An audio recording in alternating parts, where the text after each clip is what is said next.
Welcome back, everyone, to the late night review. And yes, I'm at Last Blood, Rambo 5 with Sylvester Stallone. That's what I'm talking about tonight. And I've said before in my other videos, I love the Rambo franchise. I really do. It's one of my favorite franchise, bar none, ever. And the Rambo character is one of my favorite characters of all time. I think Sylvester Stallone does such a good job in bringing that character to life. I enjoy every Rambo movie, and some more than others. Some are more dramatic than others. Rambo 5 is a very worthy addition, I think, to the franchise. Last Blood, it's very violent. Rambo 4 and 5, in my opinion, are the most graphic in terms of the violence, in terms of, you see the bullet holes tearing people apart and all that kind of stuff. It's the most violent, I think, out of all the movies. And they're all pretty graphic, but especially 4 and 5. I do believe that. But I enjoy all the Rambo movies. Some are I'm more entertained by than others. Others are more dramatic. Part 3, I've said it before, it's probably most of the time my most entertaining. I think I'm mostly entertained by part 3 because there's more action and more focused on kind of the 80s style action and cheese. I mean, it's not too cheesy actually. It's a pretty serious film, but compared to the others, it's more focused on action and the build, the physique, and the stick fighting and all that. So I'm very entertained, probably mostly by Rambo 3. I don't know which one I like the best. It depends on what mood I'm in. Maybe one day I'll do a Rambo ranking. Part 5, I mean, it's very personal in here. The Mexican drug cartel kidnap a girl that John Rambo considers like a daughter to him. He's living in Arizona on this ranch. It seems like he can live there for the rest of his life. It seemed like he could have lived there in peace, but she goes and wants to find her real father, and he's living somewhere in Mexico. Rambo does not want her to go, but she really is obsessed with finding her real father. And this is the most personal in the sense of attacking someone that he loves, this young girl that he considers like a daughter. And it's pretty sad and gut wrenching. Rambo 1 was mostly a drama. Rambo 2 was mostly action. But I have to say, every Rambo movie, even part 3, has some drama in it. They all have some drama and action, of course. Rambo 1 was mostly a drama. Rambo 2, mostly action. Rambo 3, all out action with some drama. And Rambo 4 was a combination of both, a lot of drama and John Rambo, how he's living, how he views the world, how he's trying to just live his life and not be bothered. And the PTSD elements are kind of back. And it's pretty brutal, a brutal movie. So you've got drama and action mixed together in Rambo 4. Same with part 5. You got the drama, the flashbacks, him thinking about Vietnam and what he went through, and then plenty of action. So you do have that. Some people have compared it to Home Alone, but I'm kind of tired of that comparison, with all due respect. I'm kind of tired of every time someone's holed up someplace setting traps, people say Home Alone.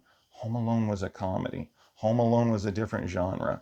And when they do that, the thing that kind of bothers me is it kind of uh, uh, makes the movie, the serious movie that we're talking about, less serious. It kind of denigrates it a little bit to me. But it's not Home Alone. Home Alone was a comedy. It's funny. And Joe Pesci, Macaulay Culkin. It's a different movie, totally different genre. This is setting traps and trying to destroy the bad guys who have really done some horrible, evil things. And Rambo 4 and 5 do a really good job at making you really hate these evil people who are hurting innocent people and brutalizing them. Rambo 4 and 5 do that very, very well. And both of them are pretty graphic. Part 5, I would say, is more personal because this is where he lives. This is back in the States. And what they do to this girl is pretty horrendous. They're involved in a lot of, in trafficking, human trafficking, and a lot of different things. The drug cartels, if you watch the news, you know how brutal they can be. So they're interesting opponents for Rambo in this movie. And how he sets up the traps, how he booby traps and fortifies his ranch because he knows they're coming. He goes down to Mexico to search for her. He finds her. This is a spoiler review. Almost all my videos are spoiler reviews, just to let you know. But I almost always talk about movies that have been out for a number of years. And this has been out for a number of years, not a long time compared to the usually movies that I talk about on this channel, like 80s, 90s, early 2000s, especially like the 80s. So they've been out for decades. This one here but it's been out for a number of years. Not too recent, not too long ago, but it's been out for a number of years. I'm sure most of my audience has seen it, but just to let you know, there's spoilers in this video. And he goes down there and looks for her.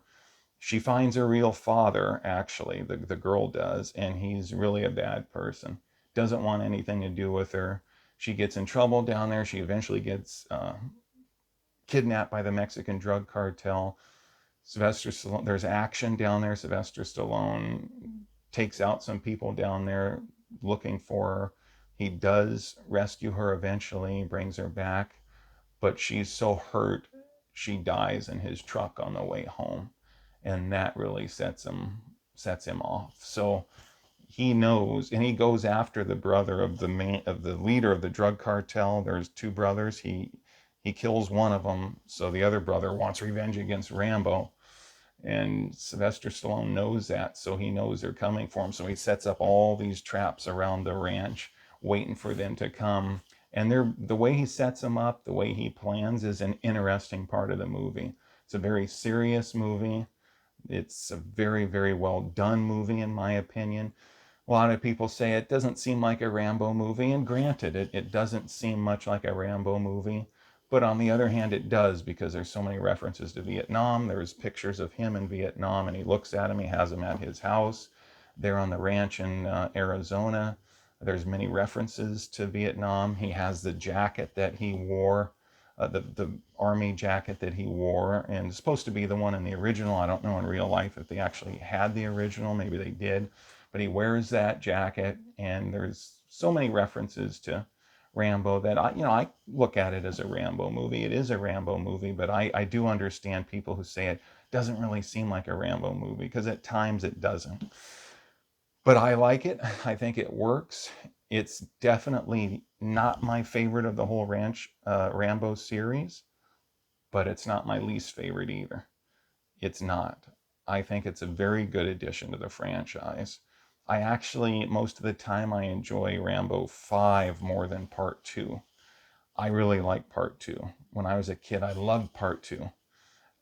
As I've gotten older, though, I've gravitated to other ones. And I think I like Rambo 5 a little better than Part 2. I do. Even though I like both, I think Rambo 5 for me works more. It's brutal. The bad guys get what they deserve. Thank God. I'm glad that they get what they deserve. If they didn't, why watch a Rambo movie? But in every Rambo movie, seems like the bad guys get what they deserve. Good wins over evil, and but it is pretty brutal. Rambo's pretty brutal in here. So if you're turned off by violence, you might not be crazy for this film. It is pretty violent. Under the circumstances, you can understand it, though. It's a Rambo movie, and these bad guys really deserve what's coming to them. It's got a good pace. It's not a slow movie at all. I like it. I think it delivers the goods. I think it does what you expect a Rambo movie to do. And I highly recommend it. And this has been the Late Night Review. Please like and subscribe. Share this video with others. Spread it around so other people start watching and so they can see this type of content. And have a good night, everybody.